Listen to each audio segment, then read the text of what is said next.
نحمده ونصلي على رسوله الكريم الصلاة والسلام على سيد الأنبياء والمرسلين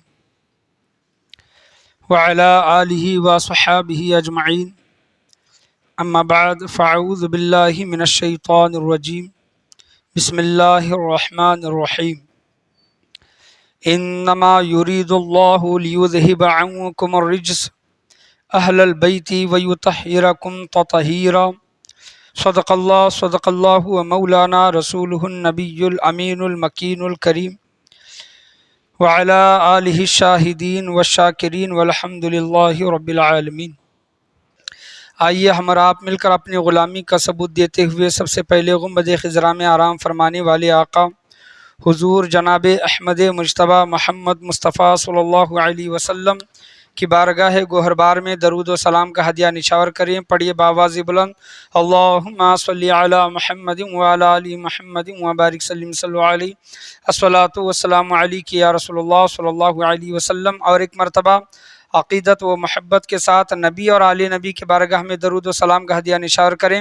اللہم صلی علی محمد وعلی آل محمد وبارک سلم صلی علیہ الصلاۃ والسلام علیک یا رسول اللہ صلی اللہ تعالی علیہ وسلم۔ الحمدللہ آج کا میرا یہ دوسرا جمعہ چل رہا ہے۔ اہل بیت اطہار کی خصوصیات، اہل بیت کی خصوصیات میں نے آپ کے سامنے پچھلے جمعہ 3 سے 4 خصوصیات بیان کیے تھے۔ 10 خصوصیات خطبات محرم کتاب میں آئی ہے۔ انشاءاللہ عزوجل آگے کی میں خصوصیات بیان کر کے آج کے اس موضوع کو مکمل کرنے کی انشاءاللہ عزوجل میں کوشش کروں گا۔ خطبے کے بعد میں نے جس آیت کریمہ کا شرف حاصل کیا، اللہ تبارک و تعالی قرآن مجید فرقان حمید میں ارشاد فرماتا ہے اعوذ باللہ من الشیطان الرجیم بسم اللہ الرحمن الرحیم انما یرید اللہ لیذہب عنکم الرجس اہل البیت ویطہرکم تطہیرا۔ اس کا سیدھا سادہ ترجمہ یہ ہے، اللہ تبارک و تعالی نبی کے گھر والوں سے فرماتا ہے کہ اے اہل بیت، اللہ تو یہی چاہتا ہے کہ تم سے ہر ناپاکی دور فرما دے اور تمہیں ہر قسم کے گناہوں سے پاک کر کے خوب ستھرا کر دے۔ یہ اللہ تبارک و تعالیٰ نے نبی کے گھر والوں کے متعلق، اہل بیت اطہار کے متعلق ارشاد فرمایا ہے۔ ان کی پاکی کا ذکر اللہ تبارک و تعالیٰ نے قرآن مجید فرقان حمید میں ارشاد فرمایا ہے کہ اہل بیت اطہار کیا ہیں؟ پاک ہیں۔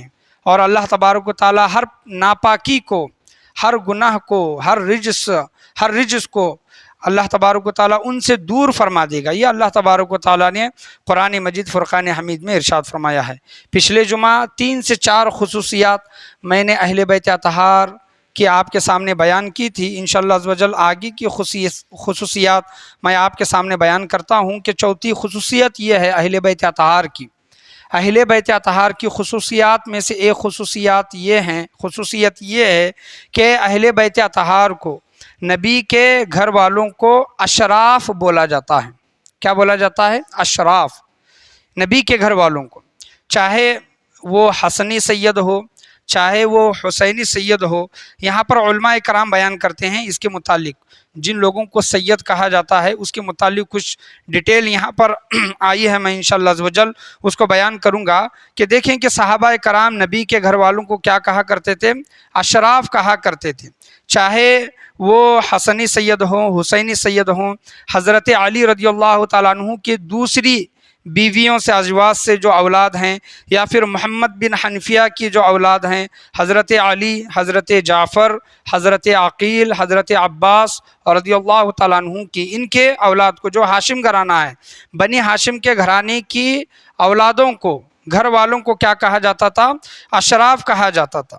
اور خاص کر کے اہل بیت اطہار کے لیے شریف سید یہ لفظ یوز کیا جاتا تھا۔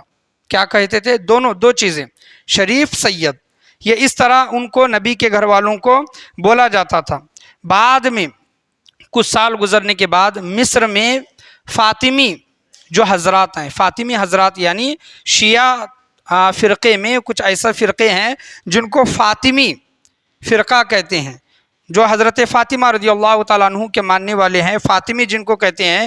انہوں نے جب مصر پر ان کی حکومت آئی تو انہوں نے خاص کر کے حضرت امام حسن اور حضرت امام حسن رضی اللہ تعالیٰ عنہ کے لیے، خاص کر حضرت امام حسن کی اولاد اور حضرت امام حسین رضی اللہ تعالیٰ عنہ، ان دو اولادوں کے لیے فاطمی حضرات نے مصر میں انہوں نے شریف سید یہ کہنا شروع کر دیا، جو حضرت امام حسن کے اولاد سے ہیں یا پھر امام حسین کے اولاد سے، ان کو شریف سید۔ اور اس سے پہلے میں نے جو کہا کہ چاہے وہ علوی ہوں یا پھر محمد بن حنفیہ کے ہوں یا پھر حضرت علی، حضرت جعفر، حضرت عقیل، حضرت عباس کے ہوں، بنی ہاشم جو گھرانہ جو کہتے ہیں، ان کو شریف سید کہا جاتا تھا۔ لیکن بعد میں فاطمی حضرات نے ان کو صرف حضرت امام حسن و حضرت امام حسین رضی اللہ تعالیٰ عنہ کی اولاد کو شریف سید کہنا شروع کر دیا۔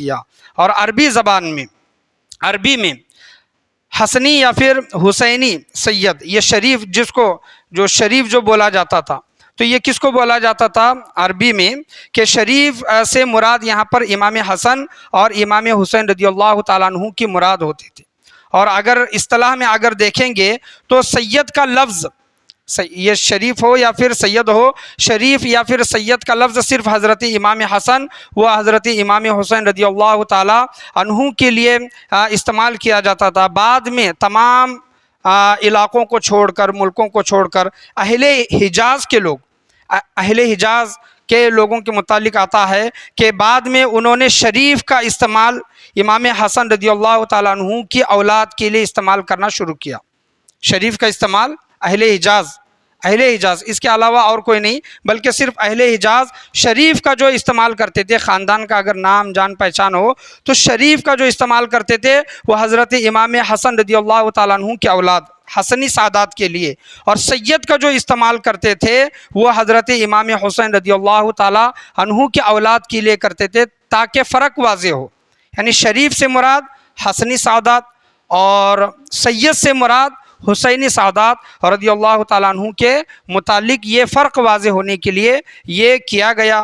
یہ خصوصیات، اہل بیت اطہار کی خصوصیات میں سے ایک خصوصیت میں نے آپ کے سامنے بیان کی۔ اہل بیت اطہار کی پانچویں خصوصیت یہ ہے کہ اہل بیت اطہار اگر بے عمل ہوں، اگر گنہگار ہوں، یعنی سادات کرام اگر بے عمل ہوں اور گنہگار ہوں، تب بھی ان کی تعظیم واجب ہے۔ سادات کی تعظیم کیا ہے؟ واجب ہے۔ مفتی اعظم ہند نے یہاں تک کہا گیا، انہوں نے یہاں تک کہا ہے مفتی اعظم ہند نے کہ اگر سید کفر تک اس کا عمل نہ پہنچے، یعنی اگر اس کا عمل کفر تک اگر نہیں پہنچتا، تب بھی وہ واجب التعظیم ہے، اس کی تعظیم کرنا کیا ہے؟ واجب ہے۔ کیونکہ ایک اس کے متعلق ایک واقعہ آیا ہے کہ اکثر لوگوں کو دیکھتے ہیں، سلسلے ہیں اور پیران اعظام کو دیکھتے ہیں، اگر وہ شریعت کے خلاف اگر کوئی کام کر رہی ہیں، مثال کے طور پر سمجھ لیں کہ ان کی ایک مشت داڑھی نہیں ہے، یا پھر اس کے علاوہ اور بھی ایسے کچھ گناہ ہیں، تو لوگ کیا کرتے ہیں؟ بدظن ہونا شروع کرتے ہیں، یعنی سید ہو کر، پیر ہو کر، اتنا بڑا سلسلہ ہو کر یا ایسے کام کرتے ہیں، یہ فلاں فلاں ان کے متعلق باتیں کرنا شروع کرتے ہیں۔ تو مفتی اعظم ہند نے کہا کہ اگر ان کا عمل کفر تک نہیں جاتا، کیا اگر کفر تک ان کا عمل وہ نہیں جاتا، تو تب بھی ان کی تعظیم واجب ہے، وہ حقدار ہیں۔ اور اس کے متعلق ایک واقعہ آتا ہے کہ حضرت محمد فاسی رحمۃ اللہ علیہ، حضرت محمد فاسی رحمۃ اللہ علیہ یہ مدینہ منورہ میں رہا کرتے تھے، اور ان کے دل میں حسینی سیدوں کو لے کر دل میں دشمنی تھی، عداوت تھی، اور یہ اس وجہ سے تھی کیونکہ وہ جو حسینی سادات جو تھے، سید جو تھے، وہ سنتوں پر عمل نہیں کرتے تھے، شریعت پر عمل نہیں کرتے تھے، اس وجہ سے ان سے وہ کیا کرتے تھے؟ بغض رکھتے تھے، دل میں عداوت رکھتے تھے۔ تو ایک مرتبہ کا واقعہ ہے کہ مسجد نبوی میں روضہ رسول کے سامنے انہوں نے آرام کیا، وہاں پر سوئے، تو حضور صلی اللہ تعالیٰ علیہ وسلم کا دیدار ہوا، اور حضور صلی اللہ تعالیٰ علیہ وسلم حضرت محمد فاسی رحمۃ اللہ علیہ کے خواب میں آ کر کہتے ہیں کہ آئے فاسی، میں دیکھ رہا ہوں کہ تم میرے اولاد کی تعظیم و تکریم نہیں کرتے، ان سے محبت نہیں کرتے، تو کیا وجہ ہے؟ تو انہوں نے کہا کہ یا رسول اللہ، ان سے میری دشمنی تو نہیں ہے، صرف میں ان کو اس وجہ سے ناپسند کرتا ہوں کیونکہ وہ لوگ سنت پر عمل نہیں کرتے، شریعت پر عمل نہیں کرتے۔ تو آپ صلی اللہ علیہ وسلم نے فرمایا کہ اے فاسی، اگر کوئی شریعت پر عمل نہیں کرتا اور سنت پر عمل نہیں کرتا تو خاندان، نسب سے اس کا واسطہ تو کٹ نہیں ہوتا، منقطع تو نہیں ہو جاتا، وہ اسی خاندان کا رہتا ہے۔ یہ میری نافرمان اولاد ہے۔ حضور صلی اللہ علیہ وسلم نے کیا فرمایا کہ یہ میری نافرمان اولاد ہے، لیکن ان سے محبت ضروری ہے۔ یہ خواب میں حضور صلی اللہ تعالیٰ علیہ وسلم کا دیدار ہوا۔ حضرت محمد فاسی رحمۃ اللہ علیہ کہتے ہیں کہ حضور صلی اللہ تعالیٰ علیہ وسلم کا دیدار ہونے کے بعد میرے دل سے حسینی سعادات کی جو بھی بغض تھی، اناد تھا، ناپسندگی تھی، وہ تمام کے تمام چلی گئی اور میں ان سے محبت کرنے لگا۔ یہاں پر علماء کرام بیان کرتے ہیں کہ سیدوں کی تعظیم، ان کا ادب، ان سے محبت کرنا ضروری ہے۔ اس وجہ سے کریں کہ وہ سید ہیں، وہ سادات ہیں، نبی کے گھر والوں میں سے ہیں۔ یہ نہیں دیکھیں کہ وہ بے عمل ہیں، وہ گنہگار ہیں۔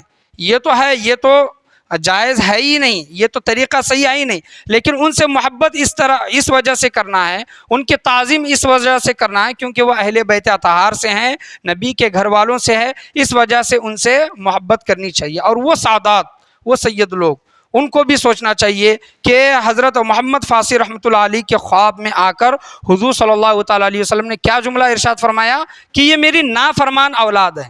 اب دیکھیں کہ عام اولادیں جو ہوتی ہیں، عام اولاد یعنی جو غیر سید ہیں، وہ اگر ماں باپ کی نافرمان ہو جائیں تو یہ گناہ کبیرہ ہے۔ ماں باپ کی نافرمانی کرنا کیا ہے؟ گناہ کبیرہ ہے۔ اور ماں باپ کی نافرمانی کرنا، ماں باپ کو ناراض کرنا، اس دنیا میں بھی عذاب ہے اور آخرت میں بھی عذاب ہے۔ یہاں پر دیکھیں حضور صلی اللہ تعالیٰ علیہ وسلم اپنی اولاد کے لیے کیا فرما رہے ہیں کہ نافرمان اولاد ہیں، تو ان کو بھی سوچنا چاہیے کہ ان کو دیکھا دیکھی لوگ ان پر عمل کرتے ہیں، ان کو اپنا پیشوا مانتے ہیں، ان کو اپنا آئیڈیل مانتے ہیں، اور ان لوگوں کو یہ سوچنا چاہیے کہ ہمیں عمل اس طرح کرنا ہے، شریعت پر پابندی اس طرح کرنی ہے کہ جب اولاد ایسی ہے تو باپ کیسے ہوں گے، جب نواسے ایسے ہیں تو نانا کیسے ہوں گے۔ وہ آئیڈیل ہیں، ہمارے رہنما ہے، تو ان کو بھی یہ سوچنے کی ضرورت ہے۔ حضور صلی اللہ تعالیٰ علیہ وسلم نے خواب میں یہ جملہ حضرت محمد فاسی رحمۃ اللہ علیہ کو ارشاد فرمایا۔ اور یہاں پر ایک چیز بیان کرتے ہیں کہ اگر سادات، سیدوں میں سے کسی سے کوئی گناہ ہو جائے اور کبھی سزا دینی ہے یا پھر حد جاری کرنی ہے، تو مفتی اعظم ہند اور علماء کرام بیان کرتے ہیں کہ یہ نہ سوچیں کہ ہم سید سادات کو سزا دے رہی ہیں، کیا دے رہے ہیں؟ ان پر حد جاری کر رہی ہیں یا پھر ان کو سزا دے رہے ہیں، بلکہ یہ سوچیں کہ بادشاہ کے پیر کو کیچڑ لگ گیا ہے۔ کیا لگ گیا ہے؟ بادشاہ کے پیر کو کیچڑ لگ گیا ہے، وہ کیچڑ ہم صاف کر رہی ہیں۔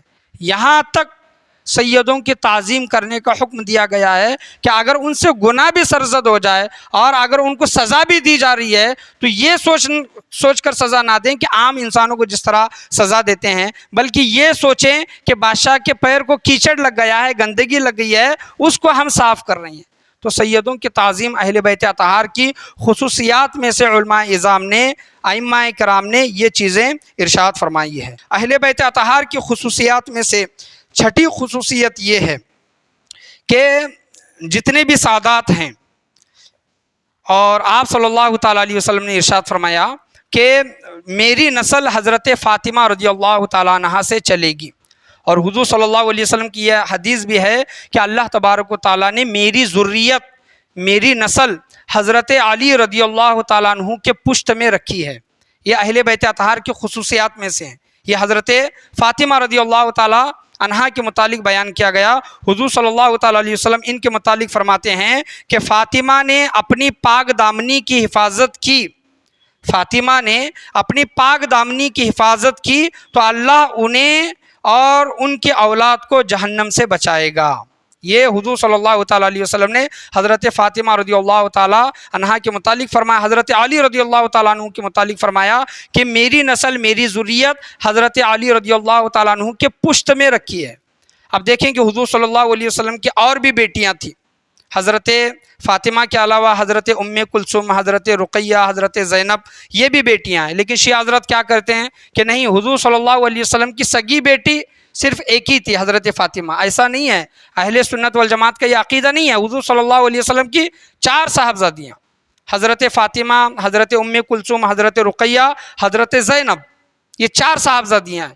تو خاص جو فضیلت اہل بیت اطہار کے، نبی کے گھر والوں میں سے جو جن کو ملی ہے وہ حضرت فاطمہ رضی اللہ تعالیٰ عنہا ہے اور ان کے اولاد کو ہے۔